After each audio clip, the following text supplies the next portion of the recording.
Domingo, o pastor Paulo me mandou um e-mail perguntando quando que eu voltava e se eu poderia trazer a palavra nesse domingo.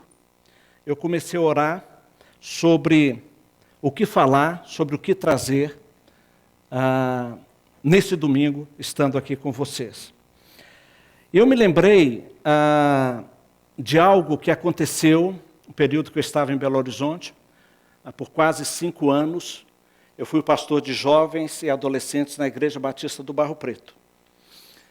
E o trabalho ali, principalmente com os adolescentes, foi um tempo fantástico, fenomenal. Eu invejo o Neto. Que turma gostosa. Eram mais de 320 adolescentes. É uma igreja.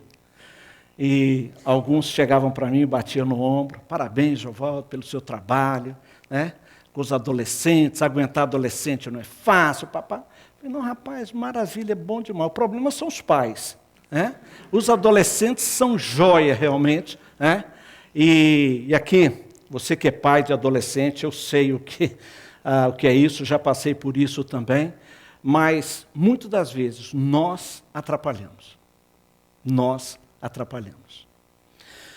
E era uma moçada realmente fantástica aquilo ali. E nós, pelo menos umas 2 vezes por ano, nós realizávamos um acampamento, um retiro, lá no Barro Preto, semelhante aqui. No Carnaval, é o retiro da igreja, né? Da família, da igreja. Então, durante o ano, nós tínhamos esses 2 ou 3 acampamentos junto com os adolescentes. E um desses acampamentos foi marcante na minha vida. Eu diria para vocês que a minha vida foi o antes e o depois disso. Não somente na minha vida, como na vida daqueles adolescentes, da equipe que estava ali, e os reflexos que vieram depois dentro da igreja. Foi um final de semana, saímos de Belo Horizonte para um local de acampamento, um sítio, entre Itabirito e Ouro Preto. Se você não conhece essa região, você está perdendo um prenúncio do céu. Céu na terra. E nós saímos na sexta-feira. Na sexta-feira à noite, nós chegamos lá na sexta-noite, tivemos uma atividade. E aí vocês já podem imaginar, na hora de dormir, né? Aquela bagunça, aquela algazarra, 2, 3 horas da manhã, ninguém consegue dormir, aquela coisa toda, e você manda dormir, né? Você pensa assim, agora vai a bagunça continuar, né? Então foi muito difícil essa noite e tal. Mas nós tínhamos uma programação no sábado à noite. Para ser mais preciso, na alta noite, virando a madrugada. Alguns aqui devem conhecer. Eu aprendi isso lá no Palavra da Vida, enquanto fazia o seminário, chamado Culto da Igreja Sofredora. Então, durante o período que eu estava no Palavra da Vida, mesmo depois saí, realizei isso em vários locais e tudo mais. E antes do acampamento, lá nesse local, nesse sítio, eu fui com mais algumas pessoas, e aí tinha uma mata assim até bem fechada, e nós abrimos uma clareira, e preparamos aquele ambiente ali para nós nos reunirmos ali. Eu não falei nada para a meninada, né? Só dei algumas instruções, tem que levar roupa preta, levar uma lanterna, vai ter uma programação diferente e tudo mais. E no sábado, depois da programação normal, tomamos ali um chá com bolo, e antes de sairmos eu avisei para eles, falei, olha, depois, quando for mais ou menos tal hora, vocês vão sair em duplas, em silêncio, e vocês trocam de roupa, colocam a roupa preta que vocês colocaram, aqui vai estar tudo apagado, vocês vão se dirigir aqui, né? Mostrei para eles, tinha uma indicação para lá, para aquele local, e vão em duplas espaçadas, e aí deu uma ideia de como seria aquele evento ali, aquele culto, algo bem teatral, e a ideia era como se nós vivêssemos num país, como muitos desses que ainda existem aí ao redor do mundo, um país onde há perseguição aos cristãos, onde a igreja é proibida, o uso da Bíblia é proibido, cânticos, se reunir, enfim, né? Como a gente conhece, já tem ouvido muitas vezes, mas que não tem experimentado. Não sabe o que é isso. Então a gente tinha um grupo envolvido nisso tudo. Tinha sirene, tinha alto-falante, aquela coisa toda ali, informando sobre a revolução que aconteceu no país e tudo mais. O pastor da nossa igreja estava preso, enfim, aquela coisa toda. E nos reunimos naquele local, ao redor de uma pequena fogueira, sem Bíblia, sem nada, sem violão, sem instrumento, sem nada, como muitos dos nossos irmãos aí ao redor do mundo. E havia todo um teatro, né, envolvido naquilo ali. De repente chega um adolescente correndo ali, um jovem todo machucado, magrelo, né, e ele conseguiu fugir da prisão onde o pastor estava. Ele estava lá junto com o pastor conseguiu mandar por ele uma carta de conforto e tudo mais. Então aquilo foi lido e esse clima todo vai acontecendo ali.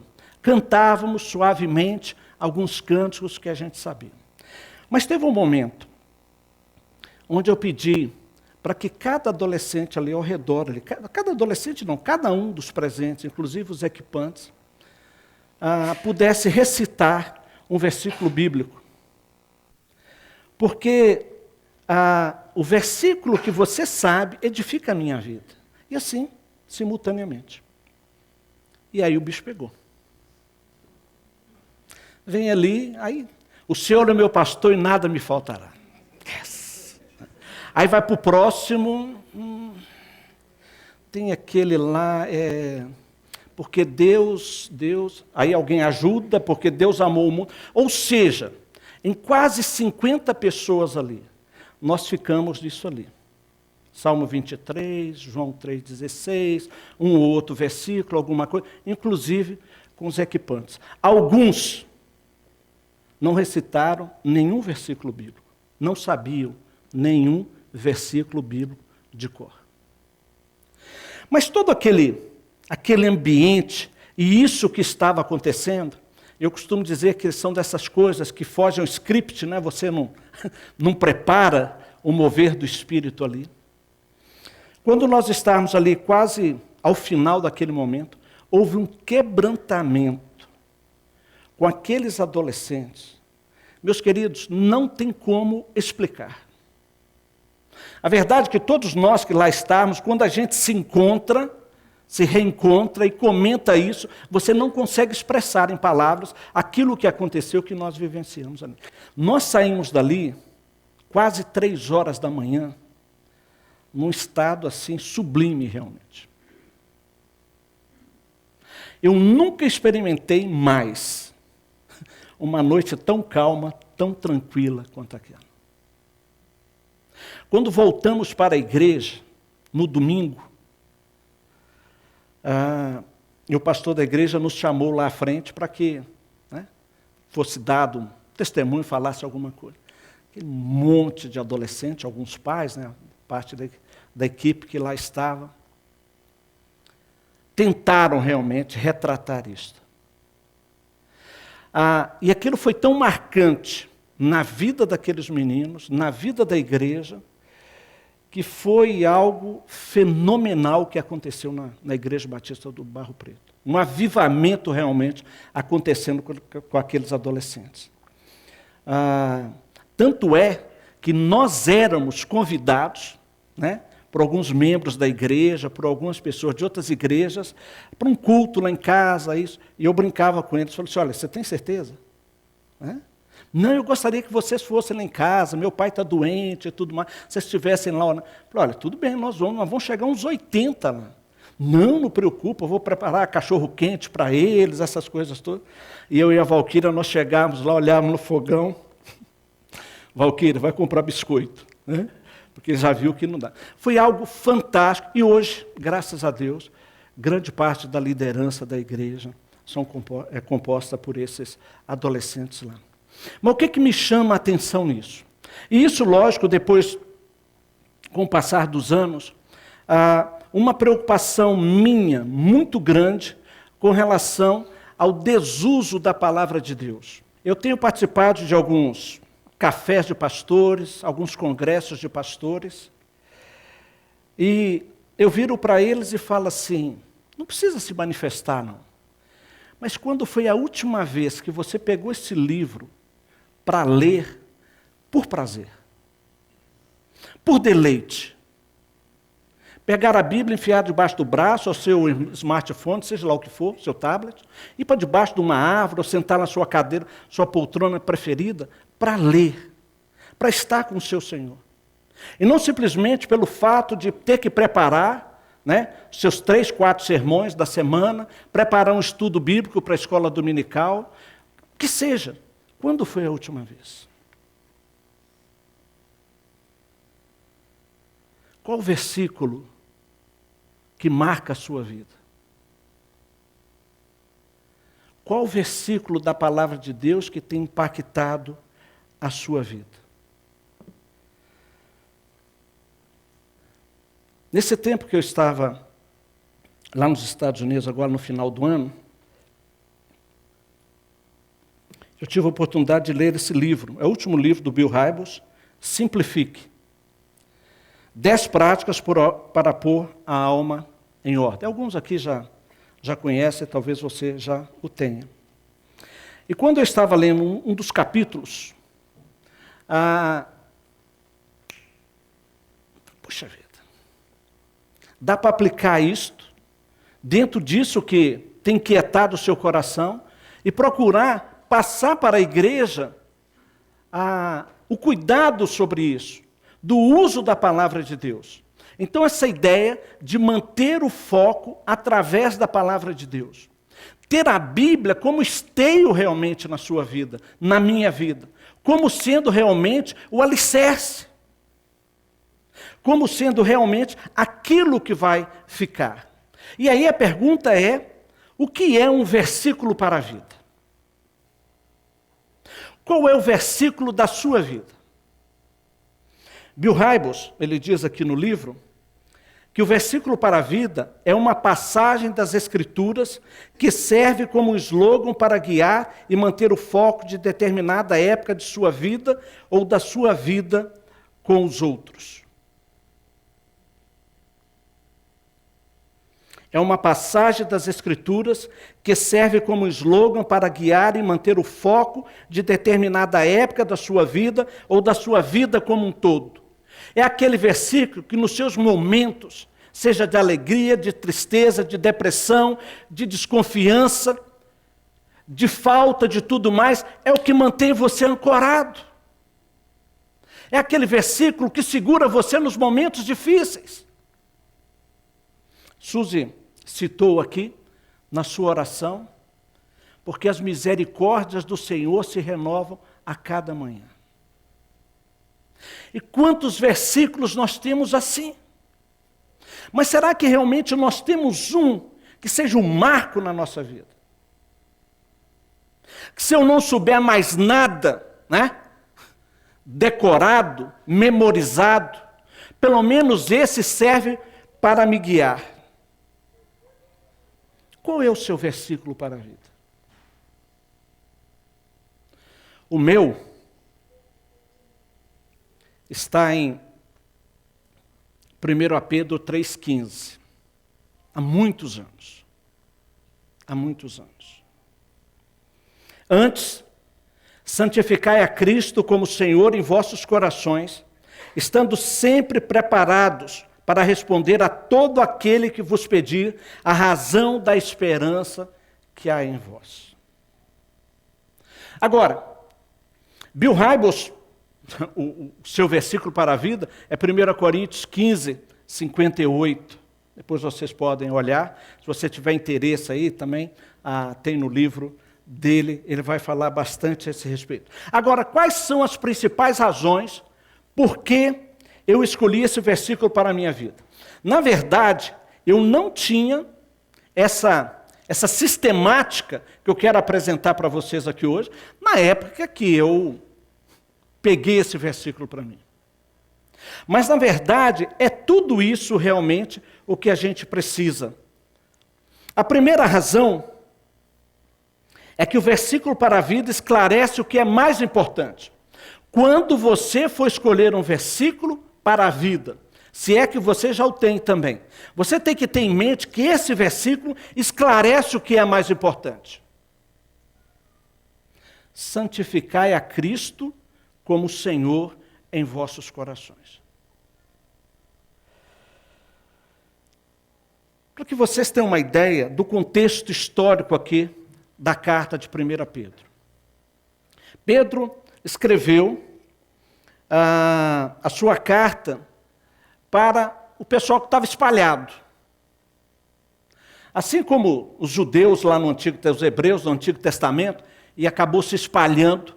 Depois, quando a gente chega na igreja, também que por causa de perseguição se espalharam. E Pedro, escrevendo para essas pessoas, falando principalmente aqui no capítulo 3, ele vai abordar bastante isso, sobre a questão de perseguição, de dificuldades, as coisas que estão acontecendo. E a perseguição que os crentes sofriam naquela ocasião não era uma perseguição no sentido sistemática como ideologia, pega todo crente, joga na cadeia, faz isso, faz aquilo outro, não. Não havia um decreto, isso foi acontecer um pouco mais tarde, mas naquela ocasião não havia uma lei que pegasse, olha, todo crente pega, joga na boca dos leões, joga lá no coliseu. Isso foi acontecer posteriormente. Até depois, o próprio Pedro vem sofrer sobre isso. Mas, naquela ocasião, era um tipo de perseguição, aliás, muito semelhante com o que nós recebemos hoje, que nós sofremos hoje. Era perseguição, sabe, ali meio que discriminatória, a perseguição dos vizinhos, esse tipo de coisa, de práticas que vocês têm e tudo mais, que faziam com que aquelas pessoas, que os crentes daquela época, sofressem por causa daquilo. Eu já mencionei isso aqui, mas eu sou de uma época, lá no interior de Minas, isso era mais forte ainda, quando você, por exemplo, ia alugar uma casa, e ali você conversando com o proprietário da casa, você se identificava como crente. E se fosse batista, melhor ainda. Era o fio do bigode. Aí crente, pronto, acabou. Está resolvido o problema. Não tinha essa questão de avalista, seguro fiança, caução, não tinha esse tipo de coisa. Mas, né, o Brasil foi, como se diz aí, foi evoluindo, foi crescendo, o evangelho multiplicando no Brasil, etc. e tal. Então, hoje nós recebemos um tipo de perseguição, algo imposto sobre nós, que é muito sério. Hoje nós perdemos, de uma certa forma, a credibilidade que nós tínhamos. Hoje nós somos, né, como se diz aí, gato do mesmo saco. E tudo se mistura com aquilo que tem.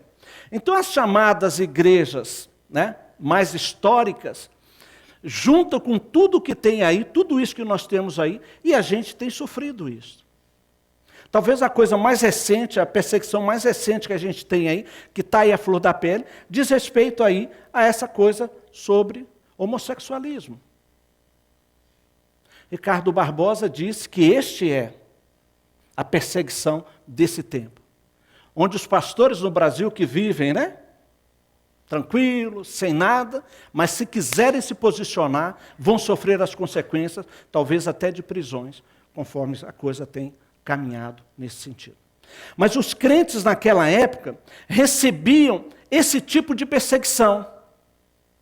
E Pedro aqui, ele está falando, depois você pode ler todo o capítulo 3 de 1 Pedro, você vai ver esse tipo de coisa. E Pedro chamando a atenção, exortando, mas ao mesmo tempo confortando aquelas pessoas. E aí nós chegamos aqui nesse versículo mais especificamente, onde ele diz o seguinte: antes santificai a Cristo como Senhor em vossos corações. Diante da postura que o mundo está colocando sobre vocês, impingindo sobre vocês, antes disso, santificai a Cristo como Senhor em vossos corações. Quando nós pensarmos, quando você pensar num versículo para a vida, mais para o final vou falar um pouquinho mais sobre isso, pense naquilo que realmente importa, naquilo que é o mais importante. Nesse versículo, santificai a Cristo como Senhor em vossos corações. Geovaldo, santifique Cristo como Senhor em seu coração. Todos nós sabemos o que é santificação. Quando nós olhamos para o Antigo Testamento e vem para o Novo Testamento, e uma coisa que a gente, infelizmente, também nos nossos dias temos deixado meio que de lado, mas santificação não é aquela, sabe, aquela áurea, que o Geovaldo tem que ser santo, que o Marcos Amado, olha, já tem até uma auréola, daqui inclusive, você vê lá, se vocês olharem para trás, olha lá, o facho de luz em cima, né? Sabe, não é isto. Santificai a Cristo, separai de lugar que Cristo seja prioridade na sua vida, no seu coração. Mas não como um amuleto, como uma amuleta, como aquele que satisfaz todos os seus desejos, mas como o Senhor, como o seu dono. Esses dias aí eu vi uma frase aí, quem prometeu prosperidade, vida boa e tudo mais, não foi Deus, foi Satanás, lá na tentação com Jesus, lembra? Se prostrado, me adorado, te oferecerei tudo, né? Então, santificai a Cristo como Senhor na sua vida, no seu coração. Quando lá atrás, há muitos anos atrás, e bota ano, né? Atrás isso aí, eu olhei para esse versículo, isso me falou muito forte. Que você separe o seu coração para Cristo. Geovaldo, cuidado do pezinho onde pisa, cuidado do olhinho onde, né? Cuidado. Que Cristo seja o Senhor da sua vida. Viva em função dele. Então, esse versículo, o versículo para a vida, me chama a atenção para me mostrar o que é mais importante. A segunda razão é que o versículo para a vida evoca o melhor de mim. Tira o melhor de mim. Coloca para fora o melhor de mim. Estando sempre preparados para responder a todo aquele que vos pedir. Geovaldo, além de você santificar a Cristo como Senhor, esteja preparado, esteja pronto. Olha que interessante aqui, que esse versículo não vai dizer que é para eu sentar do lado de qualquer pessoa e abrir a conversa e começar a falar de Cristo para ele. Não há nada errado com isso. Mas muito pelo contrário, é a pessoa que me ouve, que vem até mim e me pergunta, espera aí, por que você é assim? O que você tem? Uma das muitas aplicações que o sal tem, e quando Jesus fala que vós sois o sal da terra, as pessoas muitas vezes, muitos pregadores, estudiosos, inclusive, pegam esse texto, que o sal serve para salgar, que o sal serve para, né, preservar, conservar, curar ferida. O sal tem 1001 utilidades. Mas quando você começa a fazer isso, dentro do contexto, dentro do versículo, é meio complicado. Uma das principais, talvez seja, isso que Jesus tinha em mente naquela ocasião, uma das principais utilidades do sal naquela época era provocar sede. Vocês lembram? O pessoal não tinha carro, não tinha avião, não tinha trem, ou era, né? Pé no chão ou lombo de animal.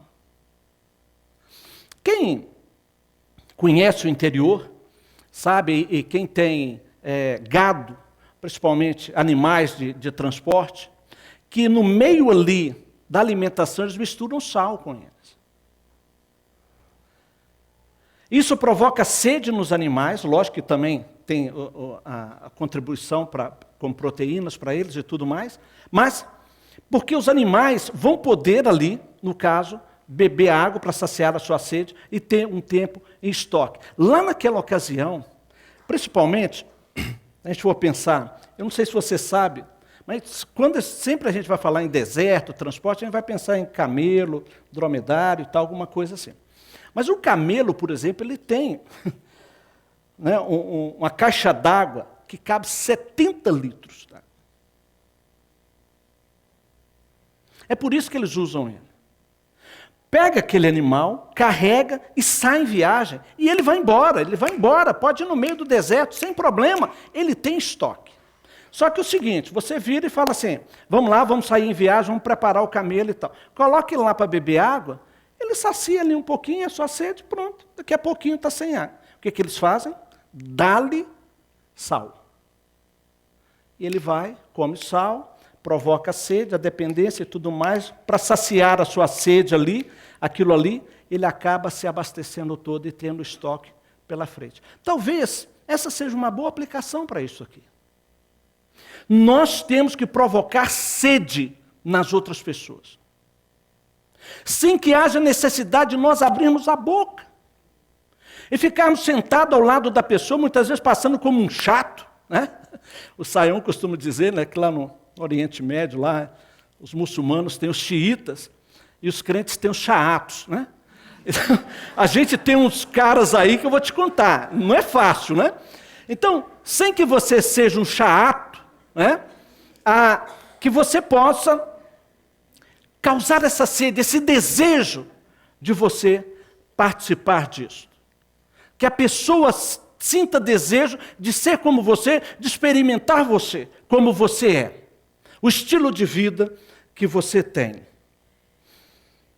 Esse versículo, como o que você escolher, não vai deixar, ou vai tratar, ou vai mostrar ambiguidade. Ele é direto, ele é claro. Estando sempre preparados para responder a todo aquele que pedir a razão que é em você. Me permita que o Bill Hybels, ele cita no livro uma entrevista que ele fez com Dallas Willard.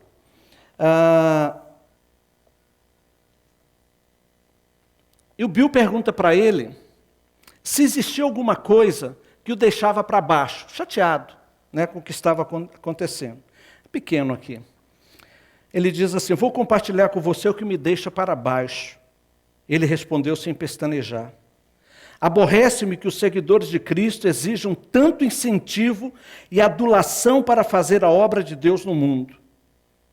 Conheço muitos pastores que precisam suplicar para que as pessoas compareçam aos eventos. Preciso implorar para que eles usem seus dons espirituais concedidos por Deus, a fim de expandir o reino. Preciso insistir para que leiam a Bíblia, orem e dizimem. As igrejas gastam milhares de dólares produzindo vídeos emocionantes para levar as pessoas a cuidarem dos pobres. Porque se não exibirem esses vídeos, a congregação, na verdade, não se importará com os pobres.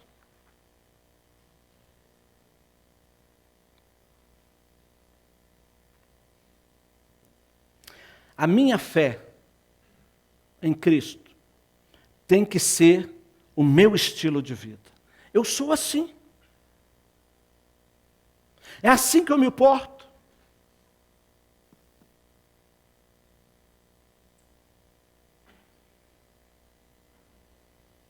Eu preciso ter ao mesmo tempo, conforme isso aqui, essa segunda razão, eu preciso ter conhecimento e experiência.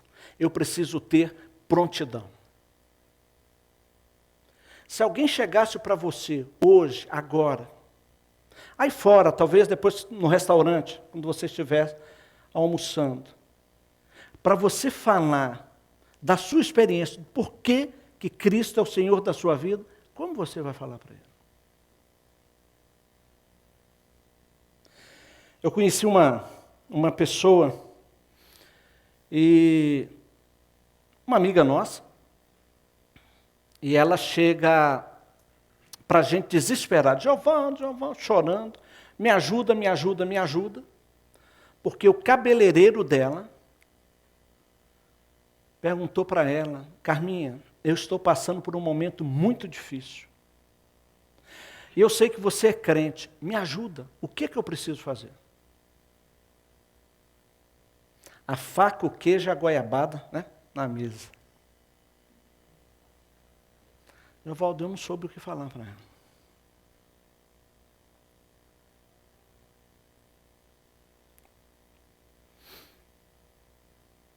Agora, o que esse versículo, essa segunda razão vai mostrar para você e para mim, é o porquê que a outra pessoa me perguntaria.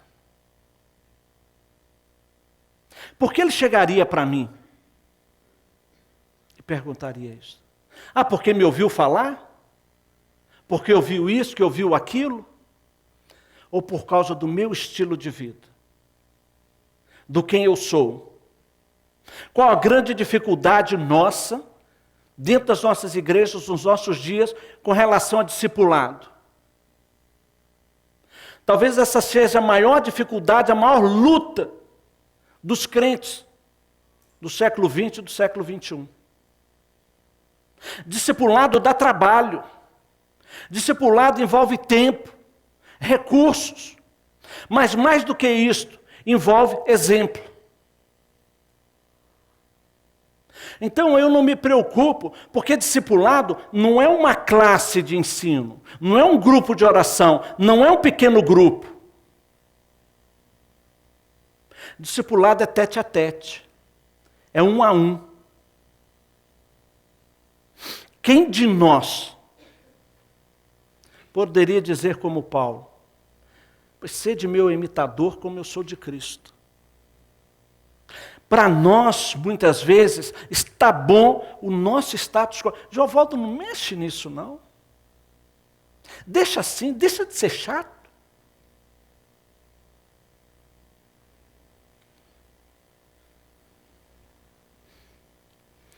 A terceira razão é que o versículo para a vida traz conforto. No meu versículo aqui, especificamente, pedirdes a razão da esperança que há em você. Qual é a minha esperança? Vida cristã não é simplesmente o céu. Aliás, salvação não é uma apólice de seguro contra incêndio. O fogo do inferno. É muito mais que isso. A vida abundante que Jesus nos prometeu é aqui e agora, não é lá para o céu. Nós somos acusados de vivermos com nossa cabeça no céu. E nos esquecemos que os nossos pés, os nossos corpos estão na terra.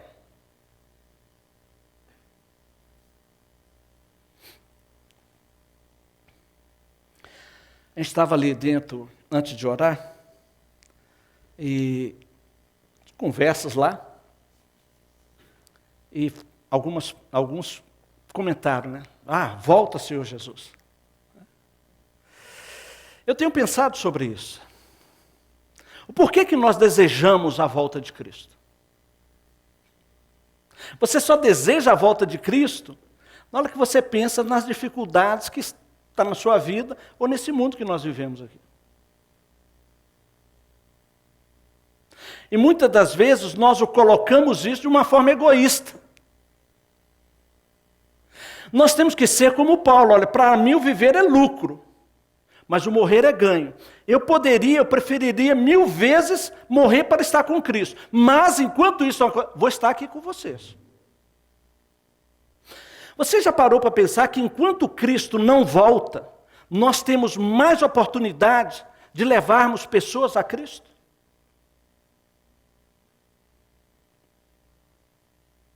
Então, não pense você que Deus vai satisfazer o seu desejo egoísta por um momento difícil que você está passando e você ser arrebatado e levado para o céu. Então, somente por causa disso.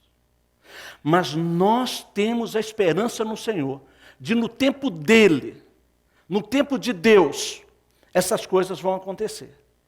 E como Ele próprio fala, como ladrão que vem de noite, como o raio que vai do ocidente para o oriente, quer dizer, a coisa assim, quando você menos esperar.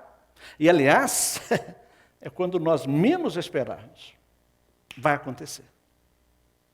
Mas a nossa esperança, se a pessoa chegar para mim e me perguntar por que eu sou assim, Por que eu sou diferente? Por que alguma coisa na minha vida distingue, provoca sede nele? Eu tenho que ter razão, eu tenho que saber como mostrar para ele.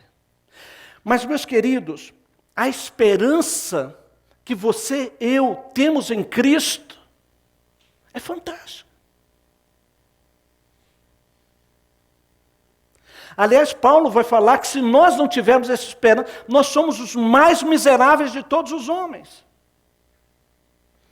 Então, o versículo para a vida tem que ser um versículo que traz, que mostra para você conforto. Que nos nossos momentos de dificuldade, você possa lembrar dele e guardar isto. Quando nós estivermos lá, eu espero que todos vocês estejam lá no retiro do carnaval, a gente vai falar mais detalhadamente sobre isso. Mas por que nós nos identificamos tanto com os Salmos? É um livro preferido de 100. Nós olhamos principalmente, para o salmista Davi, para os salmos de Davi, a gente se identifica com aquilo que Davi diz. Na verdade, nós gostaríamos que fossem as nossas palavras. E por que não são?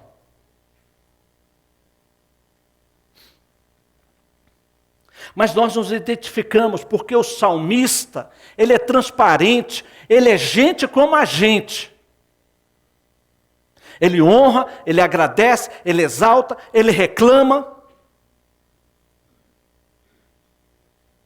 O Senhor arrebenta a cabeça dos seus filhos contra a pedra. Tem hora que dá vontade, né? Enfim. O versículo para a vida traz conforto. Ele alegra o nosso coração nos momentos difíceis, dá um sopro de alento. E provoca na outra pessoa o desejo de ter a mesma experiência que eu tenho. Agora,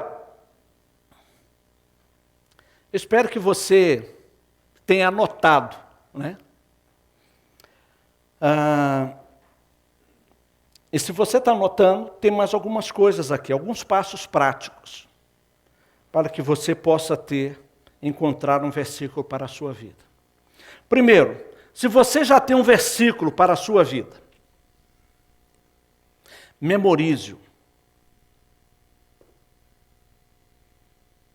Pode ser que aconteça com você como aconteceu com aqueles adolescentes lá naquele acampamento.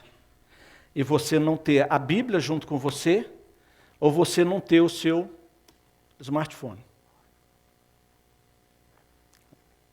Eu confesso a vocês, eu tenho uma certa dificuldade, pela minha caminhada, 56 anos de igreja, eu tenho uma certa dificuldade de fazer a cotação, de falar onde que o versículo está, onde que ele se encontra.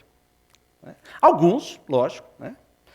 Na minha Bíblia, a mais usual, que não é essa aqui é uma Bíblia mais nova, eu sei até de que lado que ele está. Eu vou lá, eu acho fácil. Alguns pegam umas coisas assim, eu vou ser bobo demais, bobo, mas funciona. Tinha um lápis de colorir, que ele tinha dois lados. Um lado era vermelho e o outro era azul. Lembram disso? Você apontava ali os dois lados ali e tudo mais. Não, alguns lembram. O que é isso, Nomoto? Pelo cabelo seu, você lembra. Pois é, grandão assim, né? E grosso, né? Então, mas eu fui instruído pelo meu pastor, ainda adolescente, você vai ter isso aqui. Quando você estiver lendo a Bíblia, o vermelho é para aquilo que você não deve fazer. E o azul é que você deve fazer, né? Aquela Bíblia lá antiga era cheia, era toda colorida assim, esse tipo de coisa toda. No seu smartphone não dá para fazer isso, mas eu sei que tem aí no aplicativo aí, que você seleciona lá, você coloca a cor que você quiser também. Mas o principal aqui, memorize-o. Memorize-o. Segundo lugar, deixe-o sempre à vista.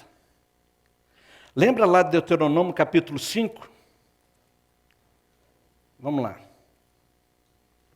Ó, esse eu sei, hein?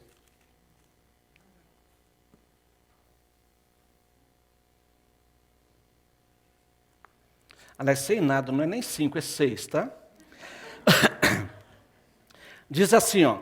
Esta é a lei, isto é, os decretos e as ordenanças que o Senhor, o seu Deus, ordenou eu lhes ensinasse, para que vocês os cumpram na terra para a qual estão indo para dela tomar posse. Desse modo, vocês são filhos. Aí, a partir do verso 4, diz assim: ouça, Israel, o Senhor, o nosso Deus, é o único Senhor. Ame o Senhor e o seu Deus de todo o seu coração, de toda a sua alma e de todas as suas forças. Que todas estas palavras que hoje lhe ordeno estejam em seu coração. Ensine-as com persistência a seus filhos. Converse sobre elas enquanto estiver sentado em casa.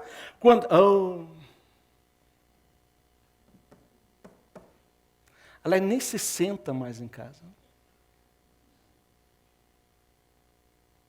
Quando estiver andando pelo caminho, quando se deitar e quando se levantar, amarre-as como um sinal nos braços e prenda-as na testa. Escreva-as nos batentes das portas de sua casa e nos seus portões. Ou seja, não perca a oportunidade.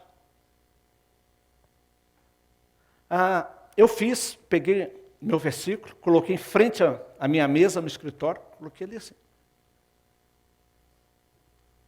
Eu sei ele de cor, mas toda hora eu bato o olho nele. Coloca no espelho, né? Você está lá se maquiando, penteando o cabelo e tal, alguma coisa assim, né? Você olha. Coloca ali naquele quebra-sol do carro, né? Você abaixa, está ele ali. Enfim. Torne-o, incorpore-o ao seu devocional. Faça o seu devocional. Mas coloque ele junto também, nesse sentido. Muito bem. O que Deus o está convidando a fazer hoje em consequência do seu versículo para a vida? Que elementos na sua vida ele está convidando a mudar?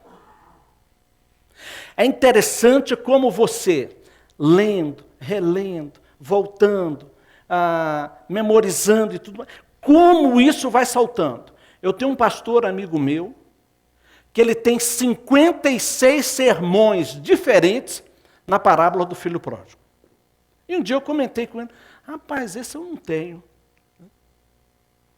Você pega o versículo e aquilo vai saltando, algumas coisas vêm sobre você. Segunda coisa, se você precisa de um versículo para a sua vida, primeiro passo, lógico, escolha um versículo. Neste livro aqui, do Bill Hybels, ele tem uma relação, no final, tem 2 apêndices aqui, uma relação de versículos, que talvez seja bom, que sirva aí para você aí. Eu trouxe esse livro, todas as vezes que a gente vem aqui, comenta alguma coisa, aquele livro, aquele DVD, não sei, então está lá fora, lá, depois que terminar aqui, eu fico lá, se você quiser pegar. Aliás, 10 práticas para pôr a alma em ordem, é o subtítulo desse livro. Vale a pena, realmente, você ler.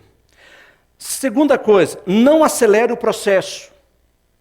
Fique ruminando esse versículo que Deus está mostrando para você. Veja se esse realmente contempla essas 3 razões que eu mostrei para você. E ore por ele. Não pelo versículo, né? Senhor, abençoe esse versículo. Mas que ele realmente seja uma bênção na sua vida, que transforme você. Então, que versículo o conserva na corrida certa, dando a você todo o necessário para a vida? Eu queria encerrar esse tempo nosso aqui, contando a vocês uma história que eu ouvi. O Wes Stafford, ele era o presidente da Compassion, e ele estava falando no Summit, lá na Willow, lá em Chicago, e ele contou uma experiência das muitas viagens que ele fazia ao redor do mundo. numa certa ocasião, ele foi ao Sudão e lá ele se encontrou com a liderança da igreja, uma igreja perseguida. O comunismo muito forte, guerra civil, muitas pessoas morrendo ali, uma perseguição muito grande. E ele, como pastor, ele havia sido pego, preso várias vezes, aquele pastor sudanês. E ele encontra com ele, o Wesley encontra com ele em um determinado momento, e ele contou alguma coisa que estava acontecendo com ele. Ele havia sido preso com a perseguição pelos comunistas, e ao ser preso, eles pediram que ele parasse de pregar, né? Ele pregava muito em funerais. Como não podia ter igreja, não podia fazer, né, cultos, reuniões de culto, ele ia nos funerais, e como havia funerais naquela ocasião, então ele ia e pregava ali no funeral. E ele tinha um auditório que acabava ouvindo. Mas ele foi proibido também pelos comunistas de fazer isso. Mas ele insistia. Então os pegaram e o prenderam. E falando para ele, você vai parar com isso ou nós vamos ter que matar você? E ele disse, olha, parar eu não vou não, então vocês vão ter que me matar. E eles falaram, então tá bom. Prepararam para fazer aquele espetáculo em praça pública, mas um país completamente destruído pela guerra, montaram uma cadeira elétrica lá na praça para que ele fosse morto. Amarraram ele lá, naquela cadeira, aqueles fios, aquela gambiarra, tudo mal feito ali, mas para que fizesse aquilo. Né? E ele teve a oportunidade, antes de que a chave, né, fosse ligada e ele fosse morto, que ele desse umas palavras. Teve que dar uma palavra de incentivo, né, de exortação para o povo ali. Né? E aí o comandante comunista lá já não aguentaram aquilo, liga essa tomada logo de uma vez. Aí ligaram lá, aquela coisa toda. A luz caiu, a energia caiu na cidade toda ali, e aquele pastor está lá vivo, lá na frente. Aí, não dava para resolver o problema ali na hora, pegam ele e levam ele para a cadeia. Né? Levam ele para a cadeia, e ele fica lá na cadeia enquanto eles preparam, chama o eletricista, conserta isso aqui de novo, vai, coloca ele lá de novo no dia marcado para a execução, e acontece a mesma coisa. Faísca para tudo quanto é lado, e aquele pastor vivo ali. Aí os comunistas chegaram, a gente não sabe o que fazer com você, vai embora. Largaram ele para lá. Nessa ocasião, nessa última ocasião, o Wesley Stafford estava lá. E aí, saiu ali procurando ali, e ele viu esse pastor subindo no morro. E ele vai lá, chama o pastor. Aonde você está indo? Ah, eu estou indo pregar num funeral. E aí o Wesley chega para ele e começa a conversar com ele. Gente, com vocês aqui, nessa dificuldade, essa coisa toda que vocês estão passando aqui e tal, eu quero dizer para você, eu represento uma organização, milhares de cristãos lá nos Estados Unidos, eu quero orar por você, nós vamos estar orando por você. Aquele pastor virou para ele, para o Wesley, agradeceu e disse assim, nós também estamos orando por vocês. Aí o Wesley, é mesmo? Mas por quê? Vocês estão... Não, porque eu fiquei sabendo que lá nos Estados Unidos, na América, que tem uma igreja em cada esquina, que você pode frequentar qualquer igreja que você quiser, mas que aos domingos, nos dias de culto, os crentes preferem fazer piquenique. Eu ouvi dizer que lá também, os crentes, todos eles têm uma Bíblia. Aliás, tem alguns que têm até mais de uma. Mas que eles não usam, ela fica empoeirada em cima da estante. Nós não temos Bíblia. E uma vez apareceu uma Bíblia aqui para nós. E eu rasguei a Bíblia. Aí ele falou, é? Rasguei. Folha por folha, entreguei uma para cada membro da igreja. E diz para ele, você tem que decorar essa folha que você está ganhando. Porque nós não podemos ter Bíblia aqui. E aí quando eu vou pregar, Eu chego lá de cima e falo assim, olha, hoje eu vou pregar em Isaías 53. Quem tem Isaías 53, por favor, fique em pé. Aí levanta uma pessoa e diz os versículos, recita os versículos. Mas que vocês lá têm tantas Bíblias e não usam. É por isso que nós estamos orando por vocês também. Queridos, nós temos várias. Assim, impressa, em tablet, smartphone, etc. e tal. Tem algumas que estão até fechadas ainda. Mas como a palavra de Deus está aqui e aqui. Porque se você tiver pelo menos um versículo para a vida, esse versículo ajudará você a manter o seu foco para toda a sua vida. Amém? Escovar as cabeças, vamos orar?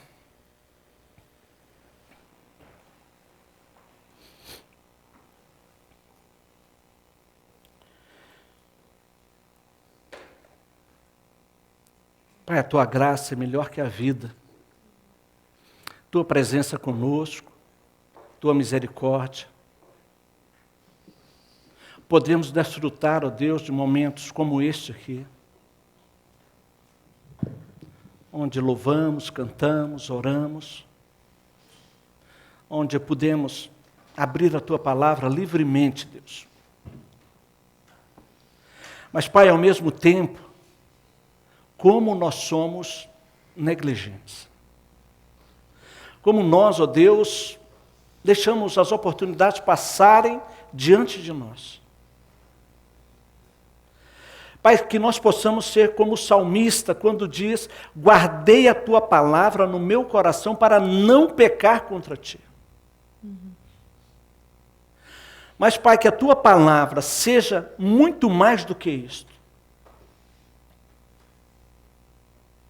Que ela seja também exortação, que ela seja conforto, que ela seja esperança. Senhor, tu nos deste a tua palavra e cabe a cada um de nós nos apropriarmos dela. Que nenhum de nós aqui, Senhor, que nenhum de nós possa estar despreparado para dar razão da esperança que há em nós. Essa é a nossa oração e nós a fazemos em Cristo Jesus. Amém. Amém, Jesus. Deus os abençoe.